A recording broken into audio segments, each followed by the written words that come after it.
Bom dia, meus irmãos. A paz do Senhor a todos, a nossa igreja amada, a todos os nossos irmãos. Hoje é domingo, hoje é dia de estar na presença do Senhor. Não só hoje, mas todo o decorrer da nossa semana.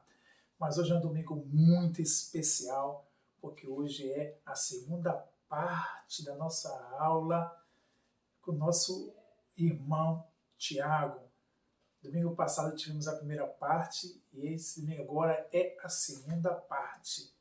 Não perca, vai ser maravilhoso esse fechamento dessa palavra. Amém, meus amados? Antes disso, vamos orar e agradecer ao nosso Deus por esse dia maravilhoso. Vamos lá?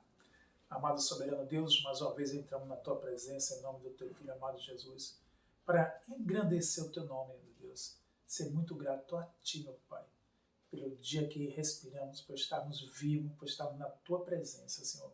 Continua nos abençoando, nos fortalecendo, Senhor, nesses dias de lutas e nesses dias de batalha, meu Deus. Abre a nossa mente e o nosso coração para ver a tua palavra, o que o Senhor quer falar para nós. Em nome de Jesus. Amém. Mas, amado, continuando aqui, eu vou deixar um texto aqui na palavra de Deus aqui para mim e para você, que está lá em Jeremias 12:5. Fala assim mesmo: se você corre com homens e eles se cansam, como poderá competir com os cavalos? Se tropeça em terreno seguro, o que fará nos matagais junto ao Jordão? O que essa palavra fala para mim e fala para você? São esses dias que estão acontecendo, essas coisas que estão acontecendo no mundo todo. Essa palavra quer dizer assim: temos que nos preparar, temos que estar forte. E como é que podemos estar forte? Justamente através da palavra do Senhor, para poder nos fortalecer, para enfrentarmos esses dias. Ok, meus amados? E antes de nosso irmão Tiago começar a segunda parte da aula dele, que o tema é a globalização e o cristão, vamos ouvir um louvor com a união dos homens. Vamos lá? Ok, meus irmãos? Antes de começar o louvor, compartilhe o link com seus familiares, com seus amigos e vizinhos, certo? E dê um joinha também aí, ok? Um forte abraço e vamos lá? Por toda a minha vida, ó Senhor, te louvarei, pois eu toda a minha vida e nunca me cansarei. Posso ouvir a tua voz? Posso ouvir a tua voz. É mais doce que o mel. É mais doce que o mel. E me tira desta cova, me leva até o céu.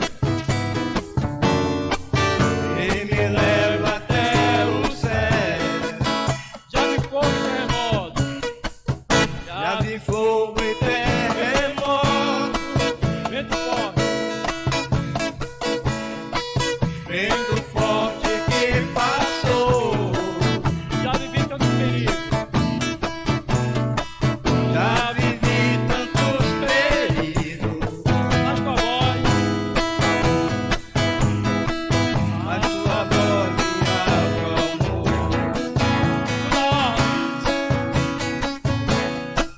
Toda ordem as estrelas. Glória a Deus.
Depois de nós ouvirmos um louvor desse tão maravilhoso, né?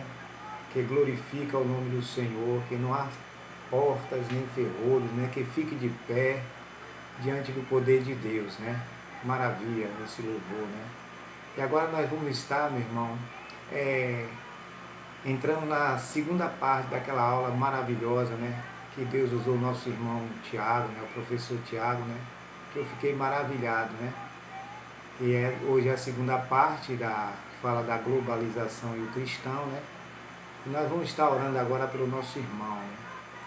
Nosso irmão Tiago, o professor Tiago. Amém?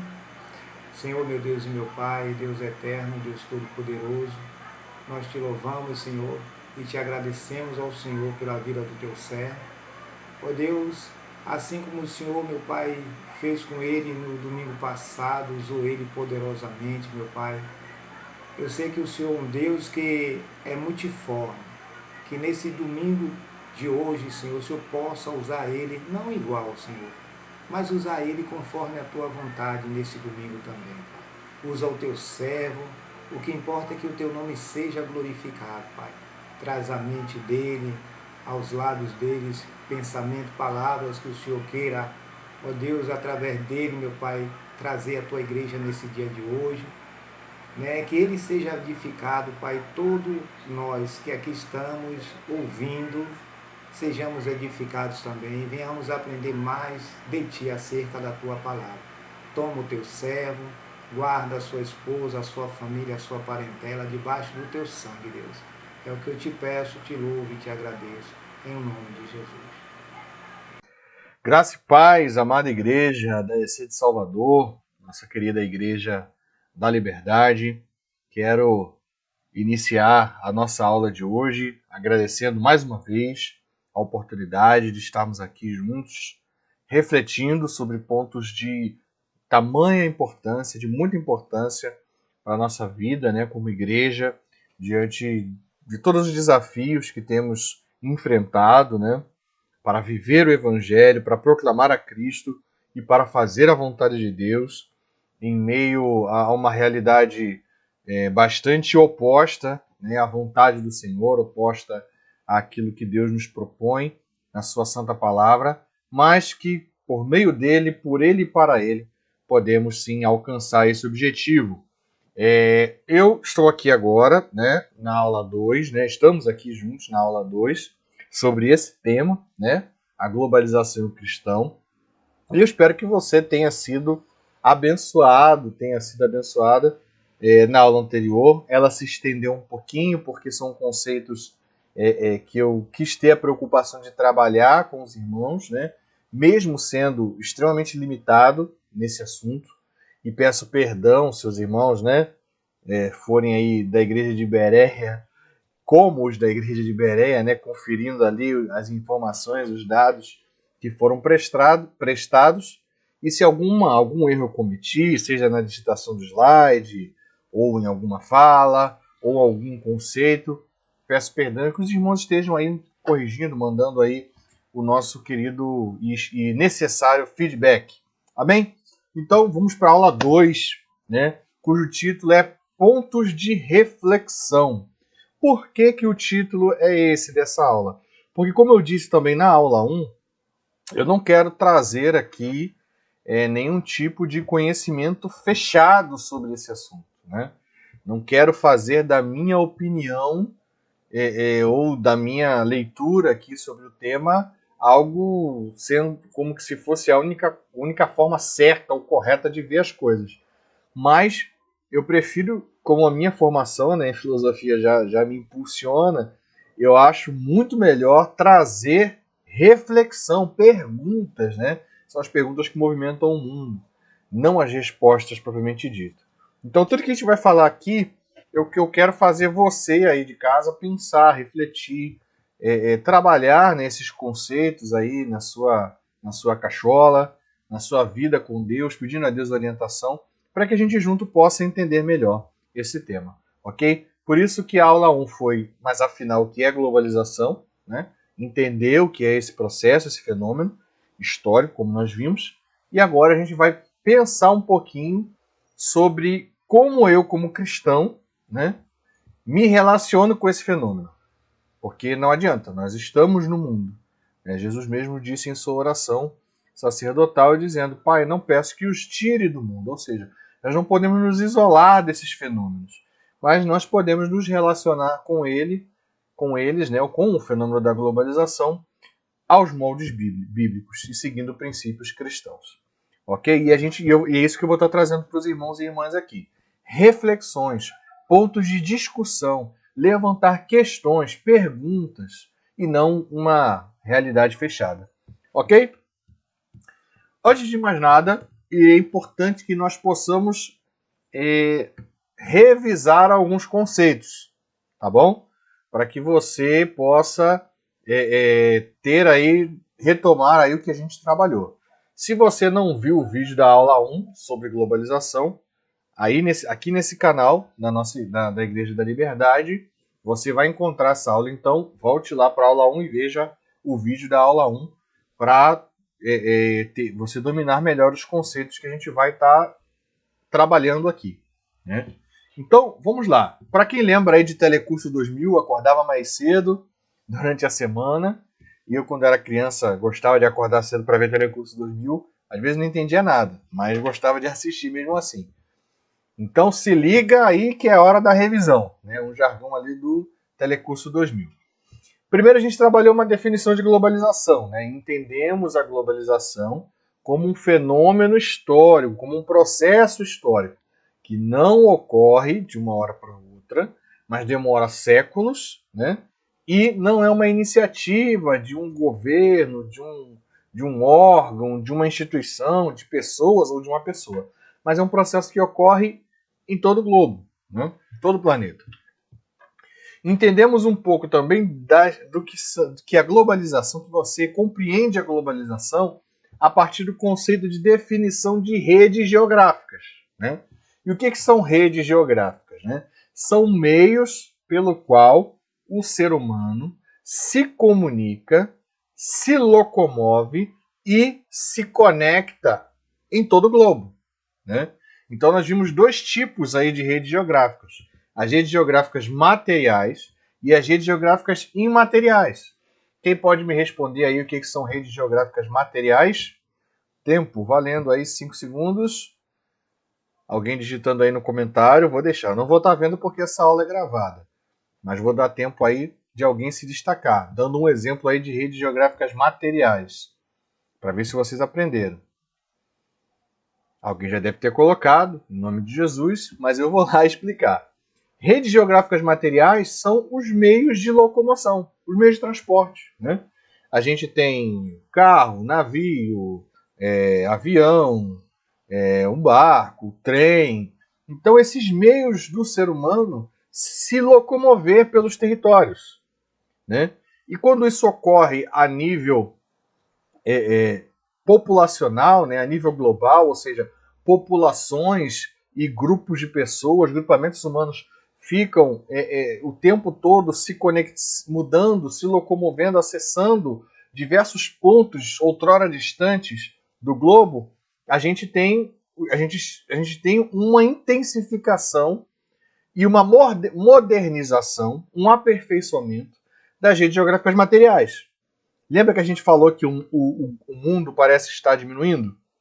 Ou seja, há 200 anos atrás, para você ir no Japão, que é o lugar aqui mais longe que me vem à cabeça aqui do nosso país, do Brasil, você demorava semanas, meses, era muito mais custoso. Hoje você junta aí uns 15 mil reais, lógico que é muito ainda, né, claro, mas não comparado ao como era antes, e em 16 horas você está no Japão. E aí eu estou contando a volta também. Mas então, isso quer dizer o quê? Que nós estamos mais conectados fisicamente, né? O avião nos rompe distâncias, né? Diminui distâncias, faz com que você em 15 horas você está no outro lado do mundo. E depois, no mesmo dia, se você quiser, você está de volta no seu país. Então, esse tipo de rede geográfica material está deixando o mundo mais conectado, deixou o mundo menor. Lembra que a gente viu essa brincadeira de que o mundo está encolhendo? Pois bem, a globalização tem como característica um aperfeiçoamento das redes geográficas materiais e imateriais. Redes geográficas materiais meios de transporte. Redes geográficas imateriais são os meios de comunicação. Aí a gente tem telefone, internet, os smartphones, né, usando a rede social, redes sociais, né? Todo meio de comunicação eletrônico, a gente já teve, né, antigamente, carta, enfim, livros, né? Tudo aquilo que comunica informações, comunica mensagens, que faz com que permite que pessoas de pontos distantes possam comunicar ideias, informações, cultura, conhecimento. Todos esses meios de comunicação são redes geográficas imateriais. Nós nos conectamos mesmo que à distância. A televisão, o rádio, todos esses. Então a gente vê que na globalização, os meios de comunicação, materiais e imateriais, eles são intensificados, já tem muitas formas, eles são aperfeiçoados, ou seja, eles diminuem distâncias, e eles são intensificados. Eles são extremamente expandidos os seus meios de comunicar e de transmitir ideias. E o acesso que nós temos à informação também é gigantesco. Então hoje você pode ver um documentário sobre uma tribo africana, você pode ver um documentário sobre algo que aconteceu há 200 anos atrás, você pode acessar um e-book de uma universidade sobre uma pesquisa em engenharia genética lá do Canadá, e você lê e aprende. Então todas essas mudanças fazem com que o mundo esteja mais conectado. Ok? Nós vimos, para finalizar a revisão, pontos positivos e negativos da globalização. Quem pode citar aí um ponto positivo da globalização? Vamos lá, vocês têm 5 segundos, valendo R$1 milhão. Pronto, alguém já deve ter colocado aí nos comentários. Pontos positivos da globalização. A gente viu, né, a gente acabou de falar, que a facilidade em acessar áreas distantes do globo e a facilidade em você poder acessar, falar com pessoas, né, de muito longe, é um ponto positivo. Sem dúvida é um ponto positivo. As inovações tecnológicas que fluem, né, que aparecem, que chegam até nós com a globalização, com as mudanças que ocorrem, as transformações que ocorrem nos meios de se locomover e nos meios de transmitir ideias, é algo extremamente positivo. Então, já de cara, isso é um ponto positivo da globalização. Pontos negativos da globalização. Ok?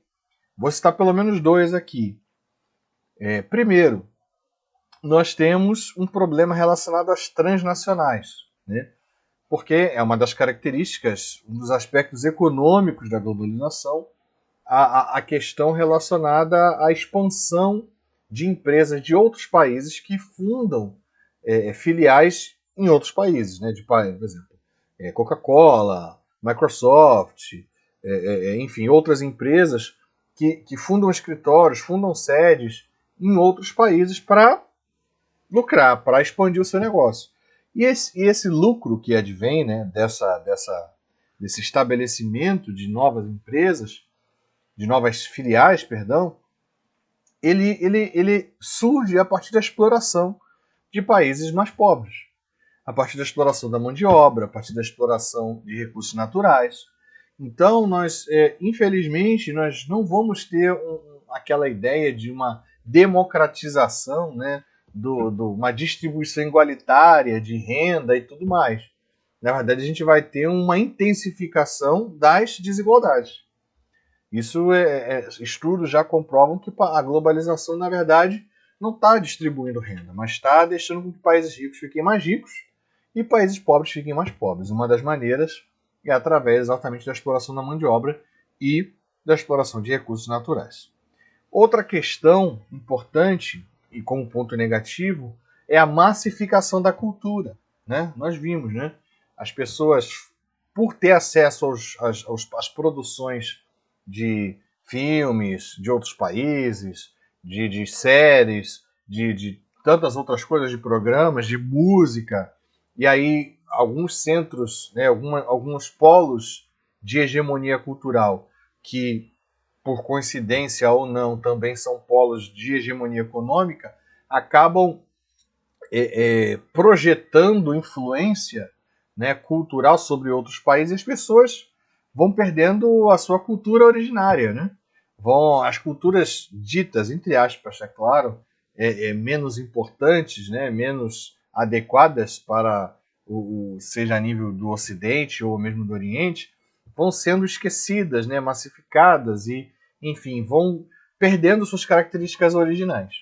Então isso também é um ponto negativo. Amém, irmãos? Retomados esses conceitos, né? Guarde esses conceitos aí na sua cabeça, percebendo o acesso que o cristão tem. E aí agora vamos focar um pouco mais na nossa vida como cristãos, como protestantes, evangélicos, reformados.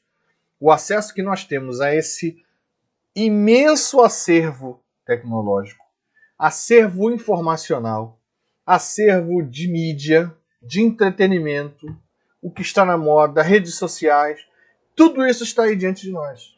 Está aí diante do seu celular, está aí diante da sua televisão, do seu computador.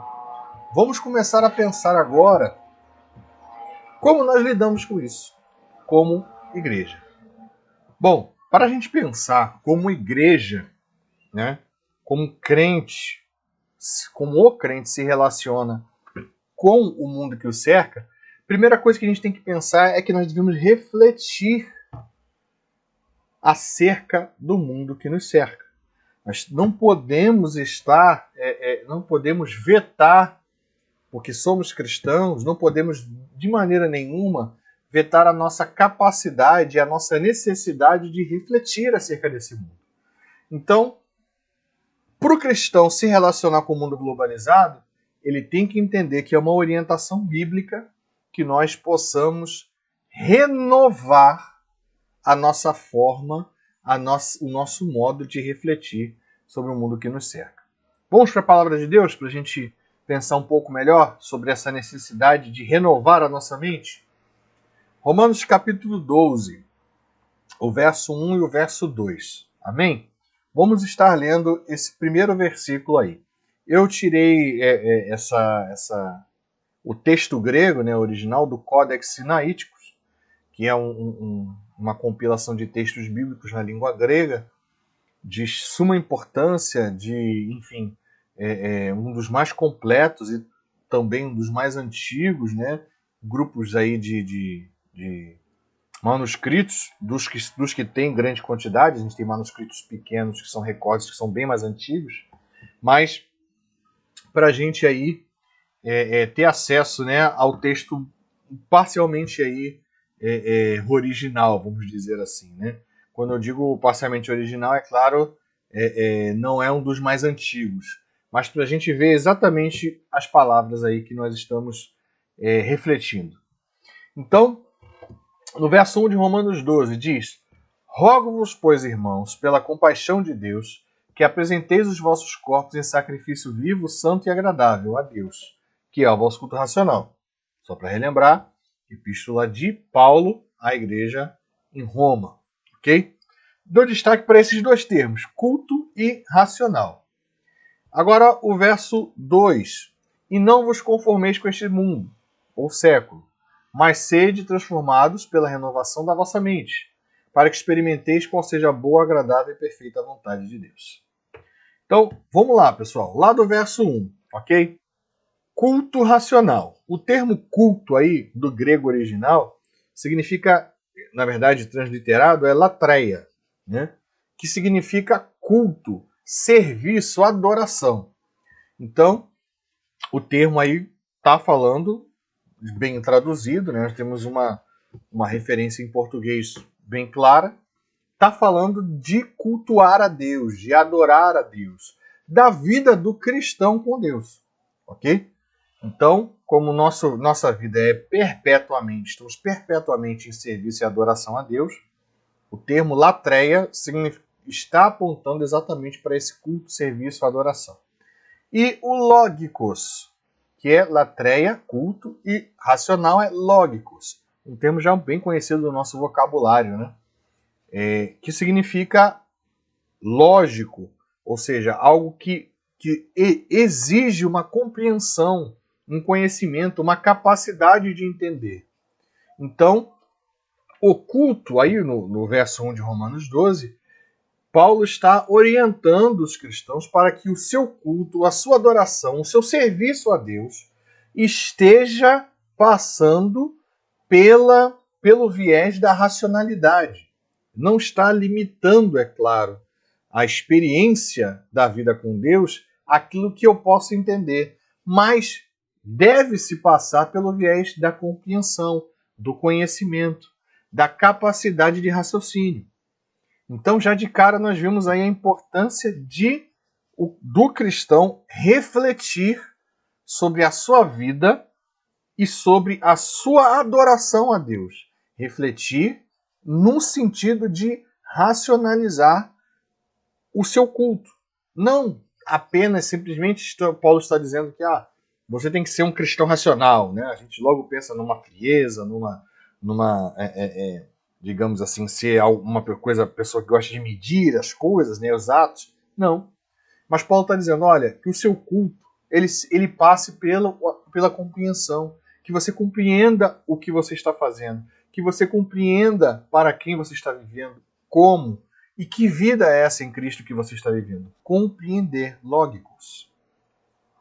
Outro termo, do verso 2, é o conformeis, né? Suschematizo, que significa identificado com, assumindo forma externa, assumindo uma forma externa semelhante, seguindo o mesmo padrão. E Paulo está falando, não vos conformeis, não se identifiquem com, não assumam a forma externa, não assumam a forma externa semelhante ao que? A gente vai ver. E aí um texto de referência ao texto que tem a mesma expressão é a primeira epístola de Pedro, capítulo 1, verso 14, que diz: como filhos obedientes, não vos susquematizó, ou seja, não vos conformando com as concupiscências que antes havia em vossa ignorância. Então, veja que o termo tem um contexto muito semelhante, né? Em Romanos capítulo 12, verso 2, e em 1 Pedro 1, 14.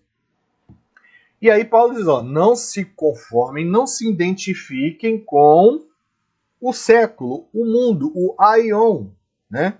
E aí o termo aion, aqui do grego, significa era, ciclo de tempo, especialmente da era presente em contraste com a era futura, e de uma série de idades que se estendem até o infinito. Aion é um termo que tem um volume considerável de traduções, de interpretações. Mas a referência mais interessante é a divindade grega Aion, que é conhecida como uma divindade helenística, né, associada ao tempo, orbe ou círculo, abrangendo o universo e o zodíaco. O tempo representado por Aion é ilimitado, em contraste com o Cronos, como tempo empírico dividido em passado, presente e futuro. Ele é, portanto, um deus das eras. Este Aion sincrético tornou-se um símbolo de perpetuidade do Império Romano, ou do domínio romano. Moedas romanas associam Aion e a ternitas a fênix, como um símbolo de renascimento e renovação cíclica.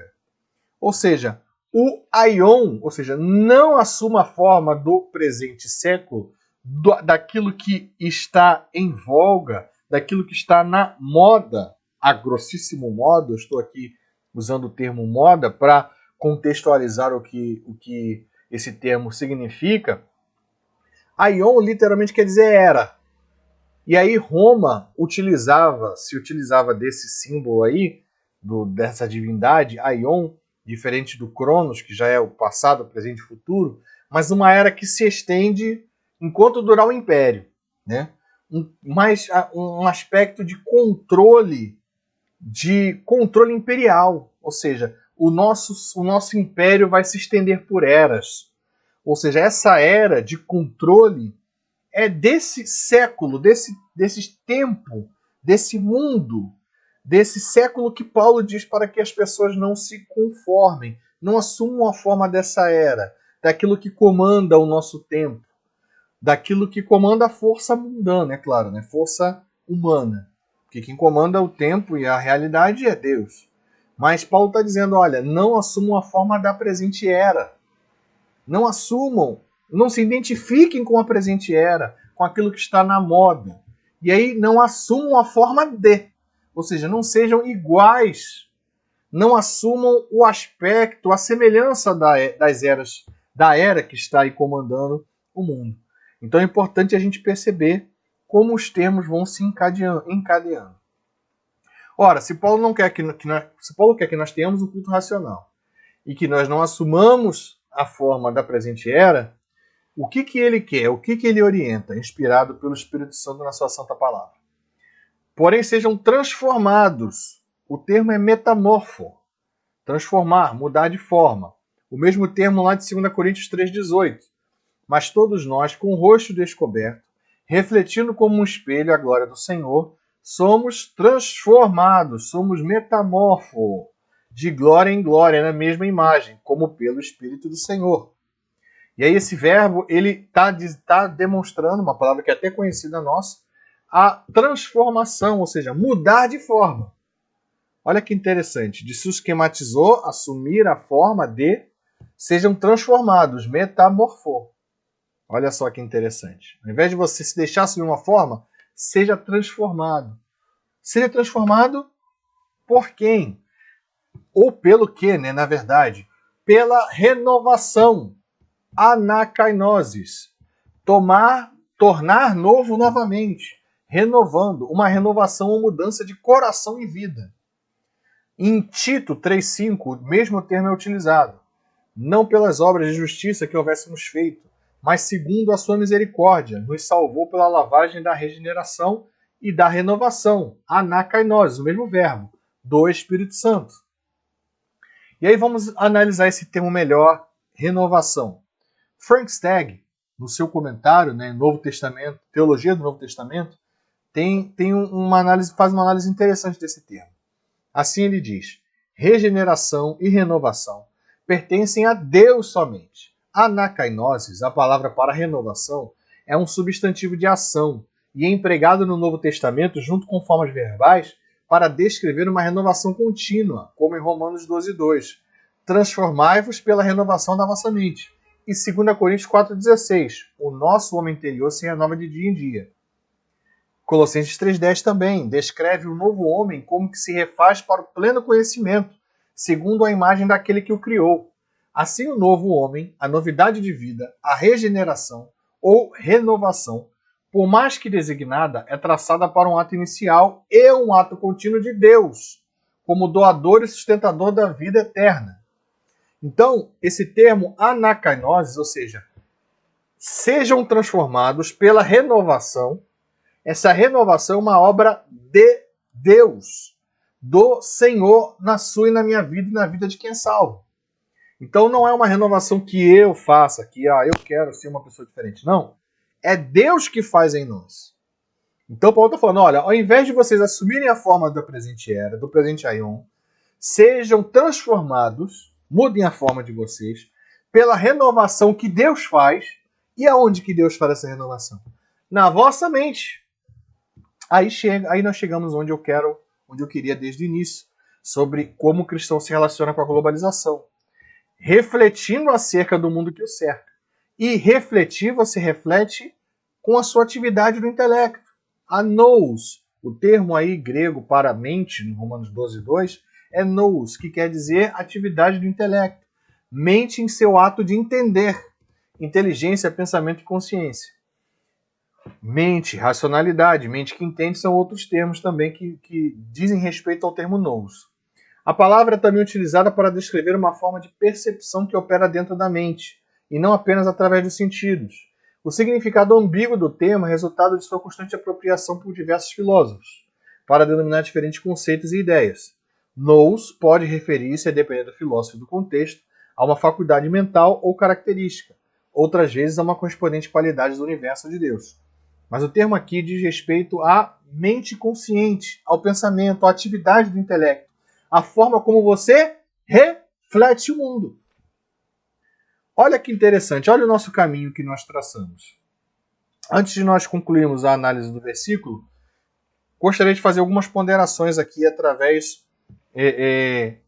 da contribuição de alguns pensadores e que ajudaram aqui ao compor a nossa aula. O doutor e pastor Brian Kibuka, que é bacharel em teologia pela Universidade Metodista de São Paulo, mestre em letras, né, letras clássicas pela UFRJ e doutorado pela UF em História, ele afirma o seguinte sobre o termo lógicos. E o Dr. Brian, o professor Brian, eu tive a honra de estar sendo aluno dele na cadeira de História da Igreja e História da Reforma no seminário. E ele diz o seguinte sobre o termo lógicos. Lá no verso 1, né? Latreia lógicos. Lógicos é um adjetivo triforme, qualitativo de culto. A modalidade do culto dos judeus, que tem a exigência de apresentar sacrifícios vivos, santos e queimar para produzir aroma agradável, deve envolver a compreensão, o diálogo, a lógica, o intercâmbio entre si mesmos, que apresentam os corpos, e Deus que percebe, que recebe. A ideia aqui não está simplesmente na racionalidade, mas na consciência de que não se constrói o culto com a tríade homens, animais e Deus, mas com a dialética homens-Deus. Os intermediários são desnecessários, a entrega é direta. Olha a análise do pastor Brian.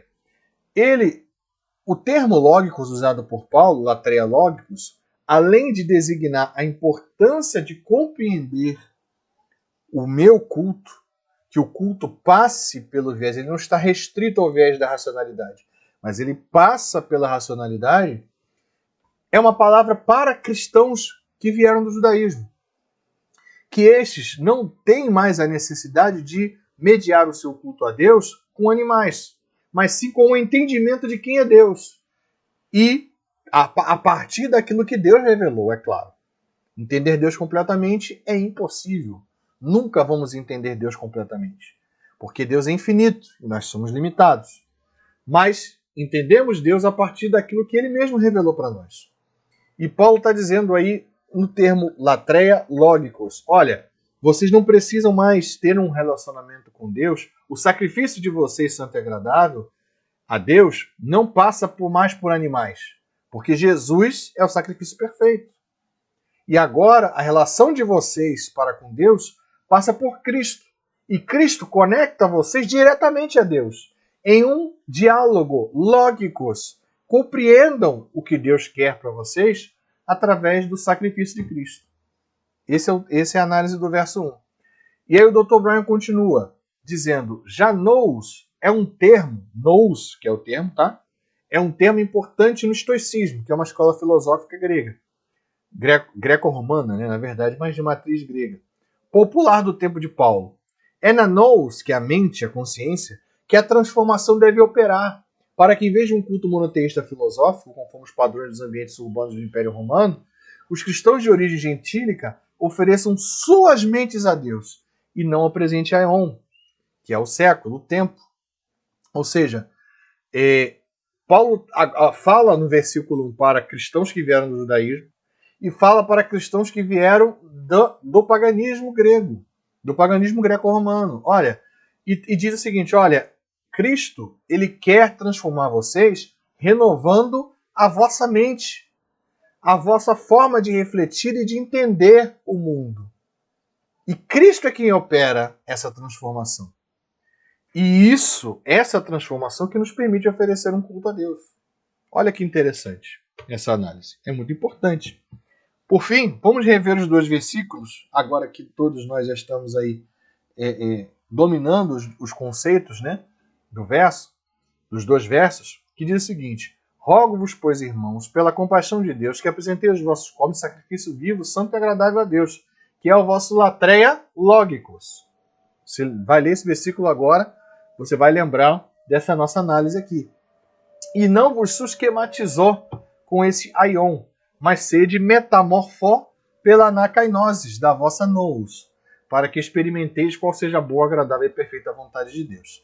Antes que os especialistas em grego me matem, eu só estou citando os verbos aqui. Então, não estou conjugando eles, ok? Não é assim que está a forma verbal lá e dos termos estão diferentes lá, diferentes que eu digo gramaticalmente, mas o termo é esse, do verbo. Mas é importante a gente perceber a profundidade da orientação paulina a nós. Olha, vocês precisam, no verso 1, vocês precisam compreender por que são cristãos, compreender a vossa fé. Lembra que a gente falou lá no 1 de Pedro? Lá na aula 1, na epístola de Pedro? sobre a importância de fazermos apologia da nossa fé, da razão da esperança que é em vós. E olha agora a orientação paulina. Olha, vocês devem, o culto de vocês tem que passar pelo ideia de racionalidade. Vocês têm que refletir e compreender acerca da vossa fé, entendendo a revelação de Deus para vocês. E isso é o culto. Isso é cultuar a Deus também. E no verso 2, olha, não assumam a forma do presente século, mas sejam transformados pela renovação da vossa mente, renovação da forma de refletir, porque assim experimentam a boa, agradável e perfeita vontade de Deus. Renovação da vossa mente, do pensamento, do intelecto. Por isso é importante que nós, cristãos, estejamos sendo renovados em Deus, porque a obra é dele e a transformação é dele, renovando a forma como refletimos o mundo que nos cerca. Ok? Agora eu queria propor para vocês alguns pontos de reflexão sobre o tema cristão e a globalização. São três principais, né? O que é o mundo, uma noção de graça comum e reflexões sobre o tudo me é lícito. Por que esse primeiro ponto, o que é o mundo? Porque quando a gente pensa em globalização e quando a gente pensa em conteúdos de mídia, de arte, de cultura, de entretenimento, que a gente tem contato com essas redes e materiais de comunicação, televisão, rádio, internet e tudo mais, nós como cristãos temos o costume de dizer, né? Isso é do mundo, aquilo é do mundo, isso é do capeta, isso não é, isso é do diabo, isso é do mundo, música do mundo, ritmo do mundo, não. Eu não quero, de maneira nenhuma, trazer aqui para os irmãos qualquer dos padrões ou dizer como os irmãos e irmãs devem pensar o que é do mundo, o que não é, o estilo é do mundo. Eu acho que isso é extremamente particular e oriente-se com a sua liderança, com o seu pastor, com os seus líderes, os mais jovens aí, adolescentes, com seus pais, né? E entre em consenso com relação a isso, né? Mas eu queria trazer, na verdade, o que é mais importante aqui é a gente refletir sobre o que é esse danado desse mundo que o cristão adora falar, que o crente adora falar. Isso é do mundo, aquilo é do mundo, aquilo é do mundo. Vamos refletir um pouco sobre o que esse termo realmente significa.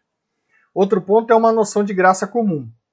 E talvez a gente possa entender melhor não de que maneira, mas como a graça de Deus se manifesta até nós na sua multiforme, né, sabedoria. E também uma reflexão sobre aquele verso que muita gente adora usar, né? Tudo me é lícito, mas nem tudo me convém, né? A fala paulina. Quando a gente pensa quando a gente entra em dúvida sobre algo, eu posso fazer ou não posso, eu posso ouvir aquela música ou não posso, enfim, não vai estar em questão aqui na nossa aula qual música eu ouço, qual série eu posso ver, não.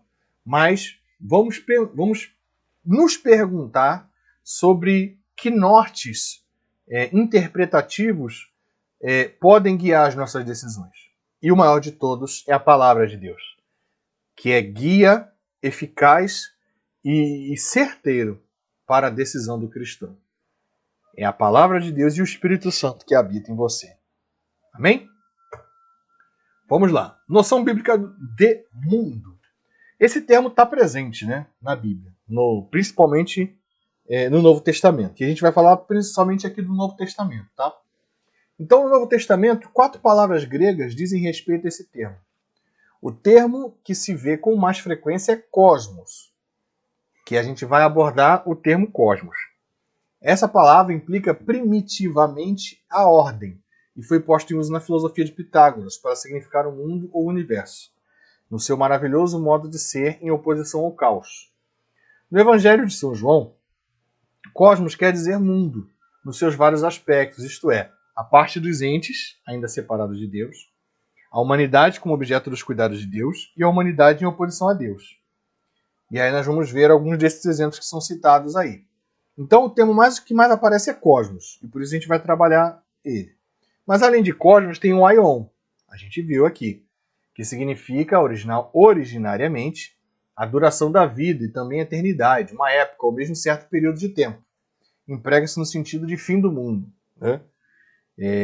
Este mundo, e aí são os versículos, né? Mateus 13:49, que é o fim desta era, este mundo, idade e o século vindouro, em Hebreus 1:2 e 11:3. É o mundo como feito pelo Filho, ok? Oikoumene significa o mundo habitado, especialmente o Império Romano. E está aí as ocorrências desse verso, ou oikoumene. Explicando melhor sobre esse termo, o oikoumene é basicamente o mundo superfície da Terra, né? Não geograficamente falando, mas o mundo habitado pelos homens, o mundo especialmente o Império Romano. E G, que é a Terra, que é planeta Terra, aparece somente em Apocalipse 13:3. Né? Exemplo aí do termo sendo aplicado é geografia, né? A ciência, o estudo, a descrição da Terra. E aí no seu aspecto físico, né? Planeta Terra, montanhas, rios, vales, florestas, desertos, enfim, geografia, né? A descrição da Terra. Vamos pensar aqui no termo cosmos, né? Que é a ordem, sistema humano separado de Deus. Tem lá o verso de João, capítulo 15, versos 18 e 19. Se o mundo vos odeia, sabei que primeiro do que a vós me odiou a mim. Isso é Jesus falando. Se vós fosseis do mundo, o mundo amaria o que era seu. Mas porque não sois do mundo, antes eu vos escolhi do mundo. Por isso é que o mundo vos odeia. João 15, 18 e 19. O termo aí aparece várias vezes, né? É o cosmos aí, o termo utilizado por Jesus. Tá bom? Em 1 João capítulo 2, verso 15, diz: não ameis o mundo, nem as coisas que há no mundo. Se alguém ama o mundo, o amor do Pai não está nele.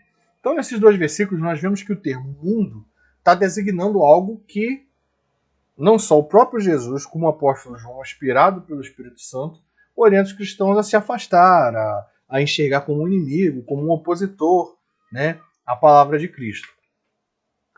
Também no verso, né, de 1 João, capítulo 5, verso 19, há um outro uso para o termo cosmos também de separação, de oposição a Deus.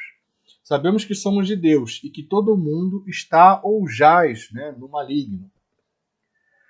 Então, esses versículos que nós lemos aqui, esses 3 versículos, e mais até um pouquinho de 3, trabalham o mundo como, o termo cosmos, lembre-se disso, é o mesmo termo, cosmos, como algo em oposição a Deus, que o cristão tem que estar distante, separado, e pode até mesmo ser odiado por esse mundo, e Deus rejeita e está em oposição a esse mundo.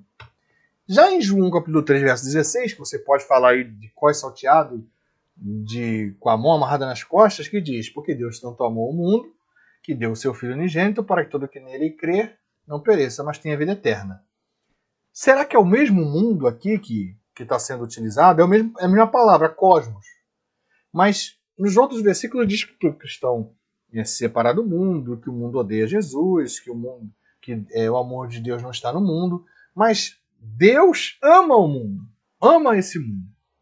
Então fica a nossa dúvida, será que esses termos representam uma aparente contradição, como está aí no slide? Não ameis o mundo, em 1 João 2,15, e em João 3,16 diz: porque Deus tanto amou o mundo. Será que tem uma contradição aí? Com certeza não, não há uma contradição. É apenas o uso do termo que designa coisas diferentes. O clérigo, teólogo e crítico textual Henry Alford diz o seguinte sobre o termo: o mundo aqui significa homem e mundo do homem em seu estado caído de Deus, lá nos primeiros versos onde deve-se ter oposição, tá? Ou seja, esse mundo do homem está relacionado a sistema humano em oposição a Deus, lá nos de 1 João e em João, quando Jesus fala para que não estejamos associados, relacionados ao mundo e que o mundo vai nos odiar. Esses versículos iniciais, sem ser o de João 3,16, está falando sobre o sistema do mundo, sistema do homem, sobre um sistema de pensamento, de mentalidade, que se opõe às verdades divinas. Enquanto que em João 3,16, nós estamos falando de humanidade. Humanidade é quem Deus quer salvar. Então, essa diferença de uso do termo não é uma contradição, mas é apenas modos diferentes de usar o mesmo termo. Porque, veja o seguinte, logo percebemos, através desse entendimento, que em João 3,16, mundo diz respeito à humanidade, grupo de seres humanos, a quem Deus quer salvar. Em 1 João 5,19, 2,15 e em João 15, 18 e 19, o termo se refere a sistema de valores humanos que se opõe a Deus. Amados, por que é importante essa divisão? Porque aquilo que nós devemos rejeitar como sendo mundo é um sistema de valores que se opõe a Deus. Não é coisas próprias do ser humano, criadas pelo ser humano, vamos dizer assim, inventadas pelo ser humano, e que então logo tudo é do mundo. Ah, é feito pelo ser humano, então é do mundo, odeie, rejeite, jogue fora, tal. Não. O termo mundo diz respeito a sistema, a grupo de valores que se opõe a Deus. Então é uma mentalidade, uma forma de pensar que se organiza sistematicamente e que se opõe a Deus. Por que a importância disso? Para que às vezes a gente não diga, isso é do mundo, então eu tenho que rejeitar, antes de analisar, antes de refletir sobre aquilo. Ok? Então, como o cristão se relaciona com essas três formas de ver o mundo, né? O mundo do planeta ele tem que ser preservado e cuidado, né? Então, você que joga aí o seu lixo pela porta aí do ônibus, pela janela do ônibus, não faça mais isso, tá? Você está descuidando aí do planeta. Você que tem produzido lixo demais, muito saco plástico, vamos tomar cuidado aí. O mundo sistema, né? O sistema de valores anticristãos.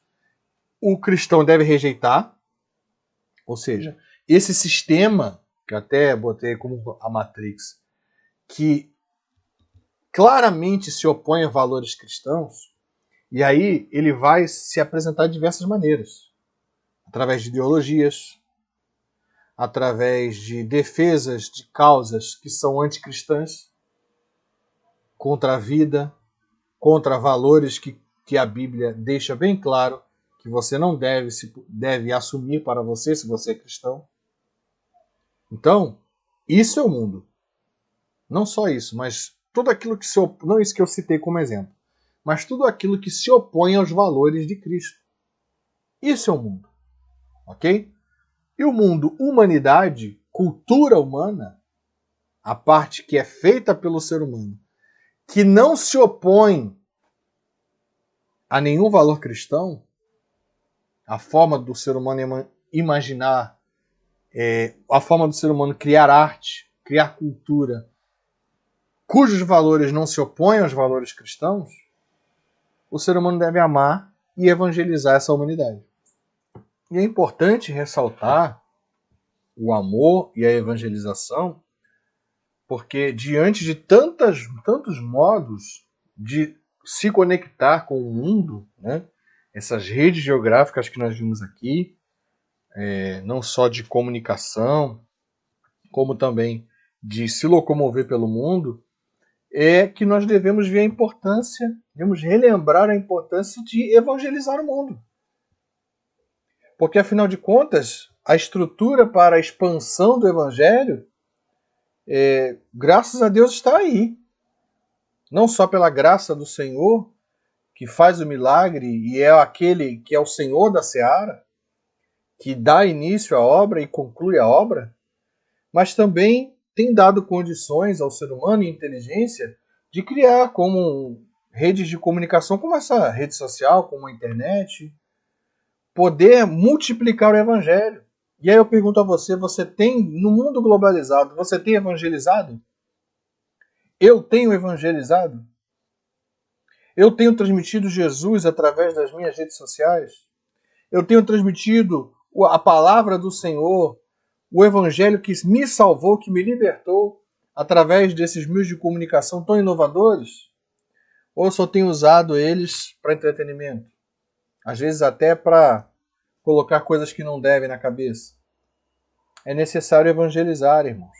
É necessário proclamar o evangelho de Jesus. E nós temos uma estrutura bem melhor do que há centenas de anos atrás para fazer isso. Basta disposição, em nome de Jesus. Entendido, irmãos, essa diferença? Se alguém tiver alguma dúvida ou não concordar comigo, tiver alguma outra leitura, eu até prefiro que você não concorde, para que a gente possa crescer aí no nosso entendimento, ok? Vamos pensar agora em uma noção de graça comum. O teólogo Wayne Grudem também segue a linha argumentativa de Louis Berkhoff, quando fala da relação entre graça salvadora e graça comum. Vamos pensar o que é essa noção de graça comum. Diferentemente da graça comum, a graça que leva pessoas à salvação é muitas vezes chamada graça salvadora. Naturalmente, quando falamos a respeito da graça comum e da graça salvadora, não estamos sugerindo que há duas diferentes espécies de graça no próprio Deus, mas apenas estamos dizendo que a graça de Deus se manifesta no mundo de duas maneiras diferentes. A graça comum é diferente da graça salvadora quanto aos seus resultados. Ela não traz salvação. Seus destinatários é dada aos crentes e descrentes igualmente. A sua fonte, ela, a graça comum, não flui diretamente da obra expiatória de Cristo, visto que a morte dele não obtém nenhuma medida de perdão para os descrentes. Vamos complementar com a ideia de outro pensador, o filósofo cristão Alvin Plantinga. Basicamente, a graça comum explica como Deus manda a chuva igualmente sobre justos e injustos, enquanto que a graça salvadora refere-se à bênção especial que Deus deu a seu povo por meio da fé em Cristo. Alvin Plantinga define graça comum nos seguintes termos, abre aspas, a bondade de Deus demonstrada sobre todos, independentemente da fé, consistindo de bênçãos naturais, da restrição da corrupção, da semente da ordem política e religiosa e de uma série de impulsos e modelos civilizadores e de caráter humanitário. Então vamos pensar o que é graça comum e o que é graça especial. Além desses conceitos que eu trabalhei aqui, do Berkhoff, do Grudem e do Alvin Plantinga, me perdoem se a minha pronúncia não estiver correta. Mas é importante a gente entender que Deus, ele manifesta a graça a toda a humanidade. Lá no Evangelho de Mateus, se não me engano, diz que a chuva cai sobre justos e injustos. Só que existe uma graça de salvação na pessoa de Jesus. Existe uma graça que é a todos, comum, abençoadora para todos, para justos e injustos. A graça especial, que é a graça salvadora, ela vem a partir da revelação de Cristo e da sua palavra, para salvar aqueles a quem Deus elegeu. No entanto, a graça comum é manifesta a toda a humanidade. Vamos dar exemplos. Ou seja, entendendo o que é graça. Deus dando bênção à humanidade, abençoando a humanidade, demonstrando o seu amor pela humanidade, o seu carinho pela humanidade. A toda a humanidade Deus faz isso. Mas aos eleitos ele quer salvar. Aos eleitos ele salva. Então vamos pensar em termos de definição, de exemplos. Graça comum é para toda a humanidade. A graça especial é apenas aos eleitos, aqueles a quem Deus elegeu para a salvação. A graça comum não gera salvação. Já a graça especial gera fé e salvação. Ou seja, Deus gera a fé no coração dos eleitos e salva os eleitos. Na graça especial. Ele faz isso na graça especial. Na graça comum, se advém um conhecimento mínimo de Deus através da natureza. Lá em Romanos capítulo 1 diz isso. Que aquilo de que se Deus se pode conhecer, ele mesmo revelou através das coisas criadas. Então, o ser humano, todo o ser humano, ele tem acesso mínimo e que não gera salvação a atributos divinos.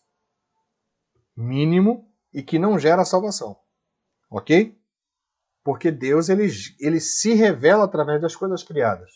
E se pode perceber a mão do Deus Criador através das coisas criadas. Quem não reconhece a existência de Deus por causa disso, Paulo diz que são indesculpáveis os homens. Já na graça especial, o conhecimento é mais amplo de Deus. E é esse conhecimento que gera salvação. Nós conhecemos Deus através do amor de Jesus, conhecemos quem é Jesus, cremos nele, né? Através da Bíblia e de Jesus Cristo, que são as duas revelações especiais de Deus. A sua palavra e Jesus. A revelação, Jesus é a palavra de Deus, é o verbo divino, né? Mas essa revelação especial gera fé. Deus, através dela, gera fé. E aí alguns exemplos de graça comum. A ordem natural do mundo. Gravidade, as leis de termodinâmica, as leis biológicas, reprodução, as coisas fantásticas que acontecem na natureza. Nós vemos e que mantém a natureza em um certo nível de estabilidade. Isso é graça comum. A cultura, de uma certa forma, aquilo que o ser humano produz, e aí entendam comigo, meus irmãos, a capacidade imaginativa do ser humano, a capacidade de inventar histórias, de inventar ritmos musicais, de inventar acordes magníficos em seus instrumentos, de contar histórias, de interpretar a realidade. Tudo isso é cultura. E essa capacidade foi Deus que deu para o ser humano. De imaginar coisas, de imaginar o mundo, de fazer obras de arte, habilidades para construir palácios, pinturas, esculturas. Tudo isso, a nível cultural, é uma demonstração de que Deus criou uma espécie muito habilidosa e fantástica em muito do que faz. Por isso é importante nós percebermos que esses dons não devem ser descartados completamente, como se não, isso aí é algo que é do mundo, é do diabo, tal, por ser algo que, a princípio, de cara, nós achamos que isso não é de Deus, vamos dizer assim. Mas a capacidade de escrever uma ópera, um soneto, um samba muito bonito, por que não? Por que dizer que essa capacidade é do diabo? Sendo que o diabo não cria nada. Então é importante nós termos o cuidado. Lógico que nós vamos avaliar a letra, avaliar conteúdo, avaliar, enfim, o que é gerado a partir daquilo. Mas infelizmente, às vezes o ser humano, muitas vezes, o ser humano está distante de Deus. É difícil nós enxergarmos que essa capacidade está sendo bem aproveitada. Mas é sim um dom de Deus para a humanidade. A capacidade de fazer cultura, de fazer arte. A ordem social, né? A preocupação do ser humano em demonstrar bondade por outro, né? Justiça, né? Quando um criminoso que merecia estar preso foi preso, né? E isso foi feito, quando alguém recebe uma indenização justa. Isso é graça comum. Isso é uma forma de Deus permitir que haja algo bom no meio da humanidade. Só que nada disso tem poder de salvação. Nem a cultura, nem a melhor música que o ser humano escreva, a melhor poesia, a melhor arte, a melhor ciência, nada disso tem capacidade de salvação. Salvação é em Jesus, pura e exclusivamente. E aí, o que a graça especial gera no ser humano que é alcançado por ela? O eleito, que é ser salvo e liberto do pecado, ser habitação do Espírito Santo, viver os frutos do Espírito, exercer os dons do Espírito Santo, ter comunhão com o Pai. Tudo isso só é gerado em Jesus. Tudo isso só vem em Jesus. E aí as imagens ilustram um pouquinho do que eu estou falando sobre graça comum. Ok? Lá no canto superior esquerdo, da esquerda para a direita, a gente tem um grupo de ação social aí distribuindo alimentos para os mais necessitados. As pessoas podem fazer isso e não ser cristãs. Ok? Acho que todos entendem isso.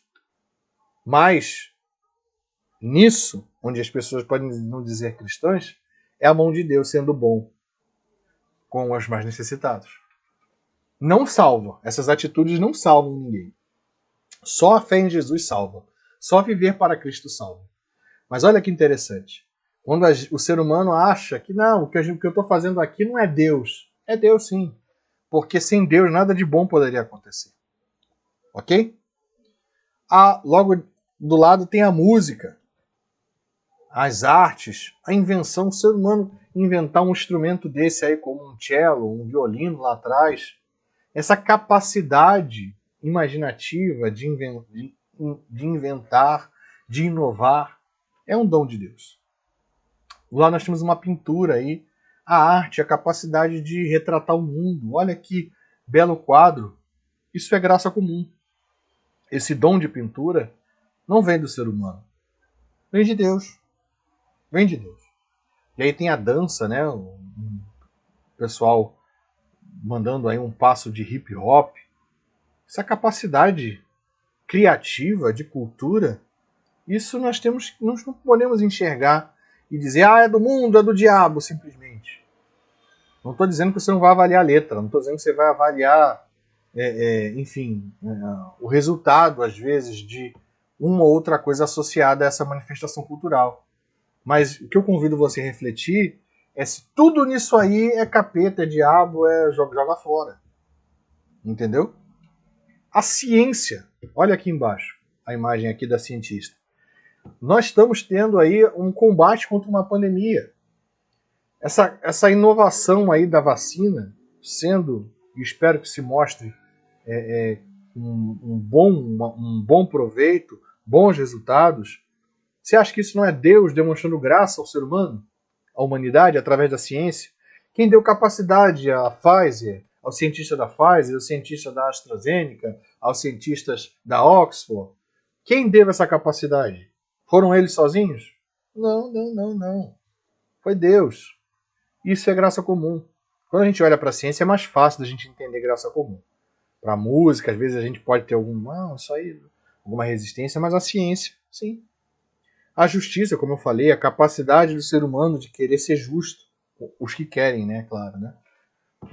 Não, eles não estão sendo justos ou querendo ser justos, mas lembrando que o ser justo não é o termo bíblico de justiça aqui que eu estou falando, mas de ser justo nas relações humanas. E mesmo essa justiça é bastante falha, é claro. A justiça perfeita é só a de Deus.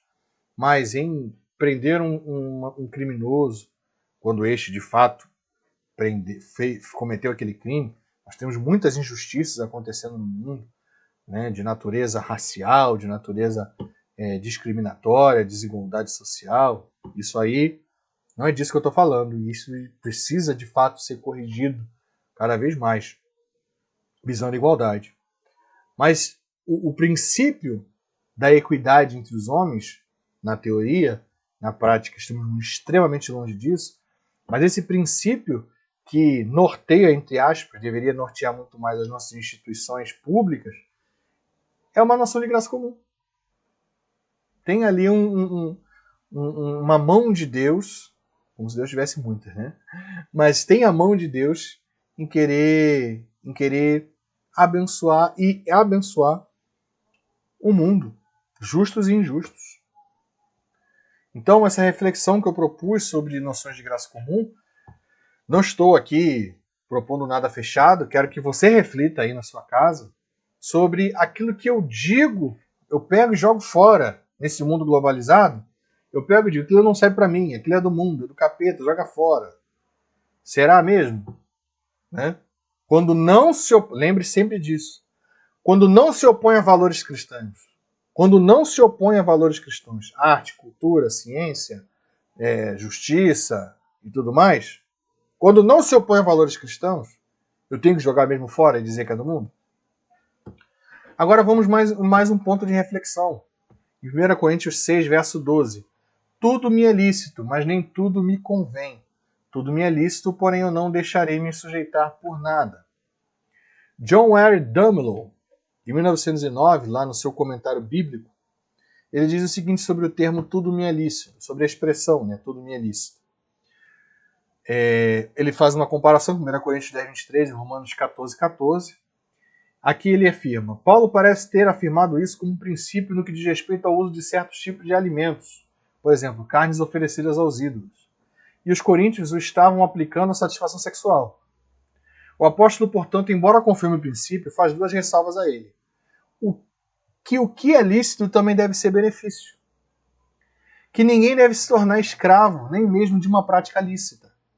Compreenderemos melhor os princípios de sua aplicação se pensarmos em relação a algumas práticas modernas, como, por exemplo, o uso de bebidas alcoólicas. Eu coloquei aqui a fala do Dumelow sobre bebidas alcoólicas, mas não tenho interesse de expressar aqui o que eu penso. Converse aí com o seu pastor, com a sua liderança, se oriente aí com seus líderes aí locais. Mas coloquei aqui para a gente exemplificar que às vezes a gente se utiliza desse termo, desse verso, lá de 1 Coríntios 6,12, para tentar justificar a nossa escravidão, literalmente, aquilo que deveria trazer benefício, porque é lícito, mas que nós ficamos escravos daquilo. E aí eu te pergunto, o quanto filmes, séries, livros, músicas, jornais, ideologias e personalidades têm me influenciado para me afastar dos valores cristãos? Ah, é lícito, Tiago, eu ver uma série. Ah, é lícito eu ver um filme. É lícito eu ler um livro. É lícito que eu ouça uma música. É lícito, realmente. É permitido que você faça isso. Só que quando isso te influencia para te afastar dos valores cristãos, a licitude de algo que deveria te trazer benefícios te faz escravo de algo que é negativo. Por isso eu te pergunto, às vezes você pode ver um filme, você pode ver uma série, mas se você olhar para você e ver, cara, eu estou começando a adquirir posicionamentos que são contra os valores cristãos, que é contra o modelo cristão de família, que é contra o modelo cristão de justiça. Então, alguma coisa está errada. Aquilo que é lícito não está mais sendo conveniente. Então a gente precisa parar um pouco e pensar sobre o que esse mundo globalizado me influencia. Nós vimos uma noção de mundo, nós vimos uma noção de graça comum, e agora a gente está vendo uma noção de licitude. Esses conceitos se conectam no momento que eu tento entender a minha relação com o mundo. Porque entender o que é mundo é importante. O mundo é um sistema de valores anticristãos. Entender que a graça comum, ou seja, a forma como Deus abençoa a humanidade no geral, pode estar relacionada a manifestações culturais, de ciência, de arte, de imaginação humana, que quando não se opõe a valores cristãos, é graça de Deus. Quando não se opõe a valores cristãos. Sempre reitero isso para não haver confusão no que eu estou dizendo. Ok? Em contrapartida, quando eu entendo o que é mundo, quando eu entendo que existem inovações da humanidade, que na verdade são coisas boas, que devem ser vistas como uma bênção de Deus na humanidade, eu tenho que tomar cuidado também, porque essa licitude de acesso a esse conteúdo, de desfrutar desse material de entretenimento, pode produzir, e até mesmo esse material ideológico, pode produzir uma escravidão quando essas ideias, esses conteúdos, esse material me coloca em oposição ao que Deus pensa. Lembra que, renovar nossa mente. Deixa Deus renovar nossa mente. E não ideologias, e não aquilo que eu acredito ser melhor. Ok? Outra pergunta importante, será que as redes sociais têm roubado meu tempo com Deus, amigos e familiares? É uma pergunta extremamente importante a ser feita quando a gente pensa sobre globalização. Hoje nós temos, irmãos e irmãs, pessoas que estão passando por vícios de redes sociais. Locais onde as pessoas vão para fazer um detox de redes sociais, de celular, de internet. Hoje você tem Facebook, WhatsApp, TikTok, Kawaii, não lembro agora qual é o nome daquela rede de vídeos, Twitter, entre outros, Instagram, onde as pessoas passam 5, 6, 7, 10 horas, 12 horas do seu dia. E você não dá um bom dia para o teu amigo do lado. Você não pergunta como foi o dia da tua esposa. Você não quer saber o que seu filho fez na escola. Teu marido chegou em casa, você nem viu ele chegar de tanto que você estava no Instagram, no Facebook. Lembra do que é lícito, mas pode me escravizar e por isso não convém? Temos que tomar cuidado. Quanto tempo você tem passado no telefone? Quanto tempo eu tenho passado no telefone? Quanto tempo a gente tem ficado nessa caixinha brilhante?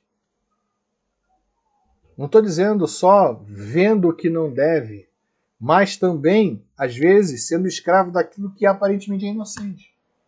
Então a gente tem que tomar cuidado. Coloque sua vida diante de Deus, meus irmãos e minhas irmãs. Peço para que Deus te oriente nessa autoanálise.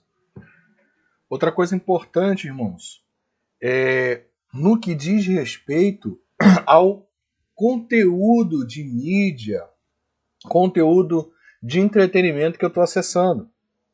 É importante a gente pensar, relacionar esse verso, né, de tudo me é lícito, mas nem tudo me convém, com outro versículo, também inspirado por Deus e dado ao apóstolo Paulo, para que ele registrasse em suas cartas, que diz o seguinte: quanto ao mais, está lá em Filipenses 4:8, versículo também conhecido.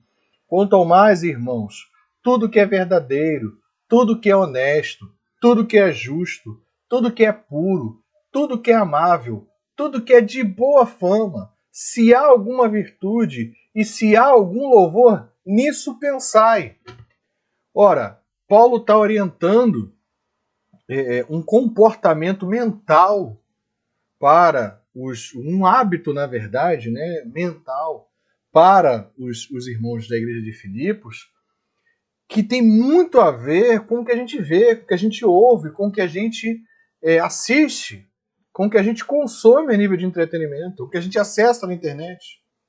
Tem muito a ver porque, irmãos, é difícil, irmãos e irmãs, é difícil quando eu vejo filmes, quando eu vejo séries, quando eu entro em sites, quando eu ouço músicas com conteúdo de sensualidade, com conteúdo pornográfico e de outras naturezas, é difícil não, é impossível que eu não pense nessas coisas que eu vejo o tempo todo.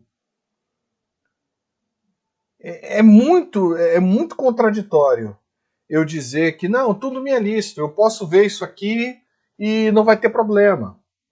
Então o que eu queria trazer como reflexão para os irmãos é como é que eu posso assistir um filme que tem excessivas cenas de nudez, de sensualidade, que tem um conteúdo picante nesse nível, que trata que defende ideologias anticristãs. E eu coloco isso diante de mim, da minha tela do meu computador, do meu celular. Eu fico em redes sociais, eu vejo vídeos, eu ouço músicas, que está muito claro que o conteúdo está em oposição aos valores cristãos. Como é que eu consumo todo esse tipo de coisa, porque o mundo globalizado, totalmente conectado, eu tenho acesso a vários conteúdos. Como é que eu tenho acesso a isso tudo, coloco para dentro da minha cabeça e não quero produzir pensamentos impuros? Não quero me ver, poxa, por que eu estou tendo aquele desejo? Por que eu estou tendo aquele pensamento? Por que eu estou alimentando determinada paixão que eu deveria combater? A gente tem que parar e pensar. Paulo orienta, olha, tudo que é de boa fama, isso habite o vosso pensamento. O que eu vejo, o que eu consumo a nível de entretenimento, o que eu ouço, as minhas músicas, tudo isso, o quanto tem me influenciado? O quanto isso tem produzido pensamentos que não são verdadeiros, que não são honestos, que não são justos, que não são puros, que não são amáveis, que não são de boa fama, que não tem nenhuma virtude, que não tem nenhum louvor. É complicado. É complicado querer ter pensamentos com essas características se o que eu vejo, se o que eu consumo a nível de entretenimento não são dessas características. Então, o cristão, diante do mundo globalizado, deve procurar se desviar de fontes de pensamentos impuros. Deve se desviar de situações, de materiais, de produtos do mundo do entretenimento que vai despertar em nós desejos, que vai despertar em nós aquilo que nós combatemos o tempo todo porque somos cristãos. Isso é um ponto importante de reflexão quando pensamos da relação do cristão com a globalização. Porque quando nós pensamos nisso, ouça, é muito importante isso que eu vou falar em toda a aula aqui que a gente está refletindo junto. Quando nós pensamos da relação do cristão com a globalização, nós estamos pensando da relação do cristão com Deus. Eu quero enfatizar isso. Porque mais importante de tudo na vida do cristão é o seu relacionamento com Deus. Se nós estamos sendo santos, é importante falar dessa palavra aqui, santidade. Para mim, para você, Santidade é extremamente importante. Uma Netflix é ótima, uma Amazon é legal, um videogame é muito bom, um WhatsApp é legal, um TikTok, mas onde fica a santidade? Se relacionar com esse mundo globalizado é ser um povo separado. Isso é santidade. Nós temos que ser santos, nós temos que ser separados, nós temos que estar blindados para esse tipo de material. Por isso é importante tomarmos cuidado com aquilo que estamos colocando diante dos nossos olhos, diante dos nossos ouvidos, no nosso celular, no nosso computador, na nossa televisão. Temos que ter uma vida de santidade.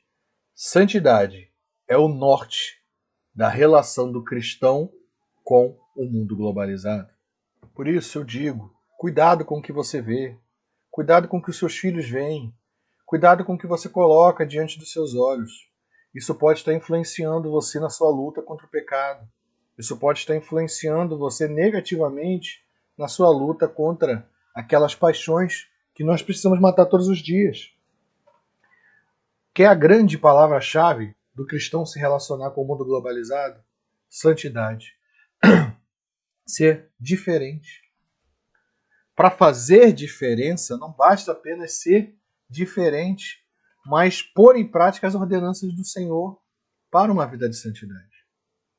O cristão, ao se relacionar com esse mundo globalizado, tem que ser diferente, tem que ser santo, tem que se afastar das coisas que são pecado.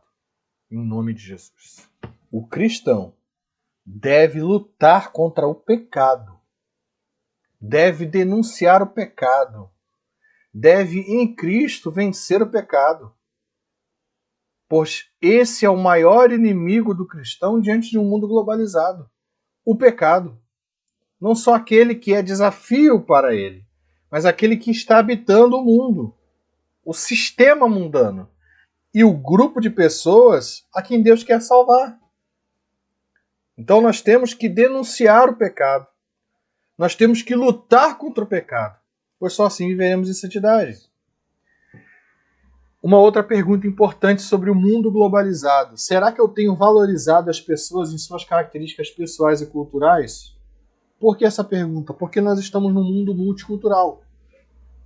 E aí outro quinto ponto de reflexão que eu queria trazer para os irmãos diz respeito à identidade cultural e identidade cristã. Em um mundo multicultural, o cristão necessita considerar as múltiplas culturas dos sujeitos históricos que frequentam o espaço da igreja, bem como a produção de cultura que ocorre dentro do espaço religioso. Isso porque diferentes sujeitos, com conhecimentos distintos sobre a vida, em sociedade, produzirão outras formas de ver e perceber a existência e a construção do conhecimento. Contudo, muito importante, irmãos e irmãs, gravar isso que eu vou falar agora. Contudo, toda construção cultural deve estar sujeita à cosmovisão cristã e nela encontrar propósito sem se opor aos seus valores. Vou ler mais uma vez para que você frise isso na sua mente. Contudo, toda construção cultural deve estar sujeita à cosmovisão cristã e nela encontrar propósito sem se opor aos seus valores. Por que eu estou dizendo isso? Porque às vezes nós excluímos pessoas dentro da igreja, nós afastamos pessoas dentro da igreja porque elas têm identidades culturais que são diferentes da nossa. Modo de se vestir, cabelo, linguajar, estilo musical. Mas aí você pensa, Tiago, mas aí as pessoas podem estar pegando coisas do mundo e levando para dentro da igreja. Lembra o que é mundo? Vocês lembram o que é mundo? Que a gente conversou aqui, o cosmos, o mundo, sistema de valores anticristãos. Quando a gente tem sistemas de valores que tiram Jesus do centro da nossa vida, do centro do nosso culto, e colocam qualquer coisa no lugar, isso é o mundo. Isso é o mundo. Lembrando, amados, que isso é uma aula onde eu não estou colocando aqui nada fechado, apenas um ponto de vista aqui do irmão. Mas, se você discordar de mim e tiver argumentos, vamos colocar aí sim em discussão. Eu quero só trazer a discussão para você aqui. Porque às vezes a gente diz, estão trazendo o mundo para a igreja. Mas são valores anticristãos que essa pessoa está trazendo? E aí vamos entender de que maneira esses valores aí que essa pessoa está trazendo são valores anticristãos. Está tirando Jesus do centro? Porque às vezes a pessoa tira Jesus do centro e bota ela mesma. Olha como eu toco o instrumento, como eu canto bem. Isso é mundo na igreja também. Às vezes a pessoa tira Jesus e coloca a histeria coletiva no lugar de Jesus. O fenômeno do culto ao invés do Senhor que é cultuado. Então a gente precisa pensar de que maneira isso está acontecendo. Mas eu não estou falando disso aqui. Eu estou falando de identidade cultural. Porque as pessoas não precisam assumir o mesmo padrão de se vestir. Lembra que eu falei de massificação cultural? Como é que você vai chegar numa tribo indígena e dizer, olha, todo mundo aí bota roupa agora, porque Deus não gosta de todo mundo aí sem roupa. A pessoa vivendo séculos daquele jeito. Então, se esses valores naquela cultura não causam pensamentos impuros entre os índios, irmãos, e isso é algo que eles entendem como, enfim, importante na sua cultura, a gente precisa pensar o que a gente pode ou não retirar entre aspas, né? Propor como mudança na cultura daquele povo. Isso é só um exemplo. Mas por que eu estou falando de multiculturalidade, identidade cultural com identidade cristã? Porque identidade cristã tem a ver muito mais com a minha fé, com a minha forma de entender a vida, com a minha forma de me relacionar com meu irmão, com a minha forma de louvar a Deus, colocar Deus no centro da minha vida. Tem muito mais a ver com isso do que com certos aspectos superficiais. É importante ressaltar, contudo, que num mundo onde, vou dar só um exemplo, um jeito de se vestir, o que você usa na orelha, a forma como você faz o seu cabelo, às vezes nós temos estereótipos do que é ser cristão, né? Cristão não tem brinco, cristão não tem tatuagem, cristão está sempre de terno e gravata, de roupa social. Então, é importante a gente perceber que existem estereótipos do que é ser cristão. Mas ser cristão vai além dos estereótipos. Porque o que está por fora pode ser até bem mais fácil de modelar do que está por dentro. Agora, nem sempre o que está por fora diz o que está por dentro. Eu sei que são muitos pontos de reflexão importantes aqui, a gente poderia gastar muito tempo pensando sobre isso, mas o que eu estou querendo trazer? Nós estamos num mundo globalizado, num mundo multicultural, num mundo de diversas manifestações culturais, todos conectados, as redes geográficas, lembrem disso. E a gente precisa aprender a perceber quando alguém está tirando Jesus do centro e colocando alguma outra coisa, e qualquer coisa que não é Jesus está errado, e quando alguém tem uma identidade cultural, mas tem uma identidade cristã, e é cristã de verdade, mesmo que manifeste uma cultura diferente. Exemplo, quem gosta de rock, quem gosta de reggae, reggae o estilo musical, né? Quem gosta de, não sei, tem tantas outras coisas. E aí eu digo, aquela pessoa não é cristã porque ela se veste assim. Lógico que se vestir assim, eu estou querendo dizer algo que não é indecente, que não produza, não mostre demais, não produza pensamentos impuros, é disso que eu estou falando. Mas uma camisa de um super-herói, isso não é coisa de cristão. Enfim, o debate é amplo, é enorme, e o que eu queria, em essência, trazer aqui para os irmãos é a necessidade de vigiarmos com relação a taxar, a rotular pessoas de crentes ou não crentes pela sua identidade cultural. Simplesmente. Sem conhecer a pessoa, sem conversar, nos preocuparmos em entender cada um como sujeitos produtores de cultura cristãos. Agora é importante ressaltar, toda a construção cultural, como eu disse aqui, ela deve estar sujeita à cosmovisão cristã. E nela encontrar propósito sem se opor aos seus valores. Ou seja, tudo aquilo que é produzido, tudo aquilo que se pensa, toda ideologia, tudo que é cultura humana, ela só habita o espaço da igreja se ela não se opor aos valores cristãos e se ela ver neles um propósito. Aí sim, nós podemos conviver identidade cultural e identidade cristã, colocando Cristo e os valores de Cristo acima e governando qualquer identidade cultural, submetendo as nossas manifestações de arte, de música, de cultura a Cristo e sendo aprovado pela palavra de Deus.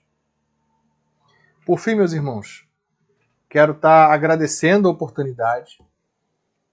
Reitero mais uma vez que tudo que eu coloquei aqui são muitos conceitos, sem dúvida, que a gente tentou trabalhar, mas, acima de tudo, tem um aspecto interpretativo, é um tema difícil, é um tema polêmico, né? Então, falei isso muitas vezes, eu vou falar de novo. Se vocês não concordarem, eu agradeço para que a gente cresça aí na nossa compreensão, no nosso entendimento. Se alguém achou que eu falei algo que não está correto, por favor, pode me procurar. Tiago, acho que você pisou na bola naquilo ali, você falou algo que eu não concordei por causa disso. Vamos manter esse diálogo, vamos manter essa conversa, é importante. E eu quero agradecer. Nós chegamos, né, ao final da nossa aula de hoje, né, a aula 2 desse tema. Quero agradecer aos irmãos da EC de Salvador e EC de Verdade pelo convite. Para mim é sempre um prazer estar junto de todos e espero estar tendo a oportunidade em outros momentos de refletirmos mais ainda sobre esse tema e sobre outros temas. Fica aqui o meu contato, esse aí é o meu WhatsApp, se você quiser me adicionar para a gente conversar, para a gente, enfim, ter esse contato, essa análise aí. O meu e-mail também, que é o e-mail das minhas redes sociais, né, thiago.renz@gmail.com. E o canal no YouTube que eu estou iniciando, né, que é um canal de filosofia, que é o Barba de Platão. A gente vai estar fazendo um canal de filosofia para pensar um pouco sobre a relação, né, de sermos críticos, de termos a capacidade, exercer essa capacidade de reflexão, sendo cristãos, mantendo a nossa vida como crentes, ok? E aí, se você quiser lá adicionar esse canal, estar junto com a gente, lá já tem pregações, palavras, meditações, e colocando sempre Deus no centro e entendendo que a racionalidade, a capacidade de discutir, de refletir, de pensar, de repensar assuntos é algo que Deus nos concede, mas que está sempre submetido à fé, sempre submetido à revelação dele na pessoa de Jesus, na sua santa palavra, inspirada, que é verdade para nós.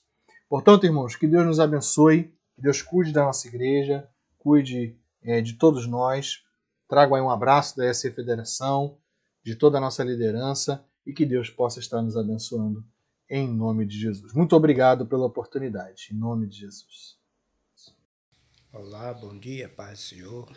Estou muito agradecido a Deus por esse período de escola dominical de férias, que foi muito gratificante, né? E os professores, os pastores que deu as suas palavras, foi uma maravilha, né?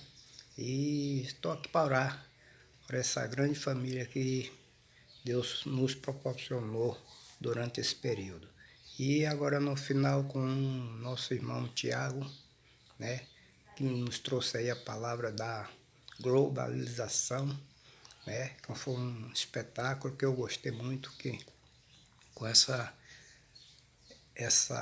grande história que ele trouxe aí, eu agradeço a Deus pela sabedoria e o entendimento que Deus nos deu a ele, né, para trazer essa grande palavra, esse grande momento de história também, né? Tanto na Bíblia como no globo terrestre deste mundo aí, que é uma diferença muito grande, mas muito boa, muito boa. Obrigado, Deus abençoe, meu querido Tiago, continue te dando sabedoria, entendimento, certo? E que a graça de Deus seja derramada na vida de cada aluno, de cada pessoa que estava aí e assistindo a essas aulas, né? E esse final de aula muito importante. Vou orar. Muito obrigado, Senhor, por esta oportunidade. Muito obrigado, Pai, porque o Senhor tem ouvido as nossas orações. Muito obrigado pelas oportunidades que o Senhor tem dado aos teus servos para estudar, para trazer a tua palavra, palavra de vida, palavra de edificação, palavra de orientação. Muito obrigado, Senhor, pela vida de todos aqueles que estavam aí nesse comando de preparação, Senhor. Toma a direção, toma a igreja, toma os teus servos, toma o pastor, toma todos aí que estavam na direção. Agradeço, Deus, pela oportunidade também de estar aqui e ouvir a tua palavra, Senhor. E muito obrigado também pelo esse dia de férias que eu passei aqui em Santa Catarina, que eu agradeço em nome de Jesus. Amém.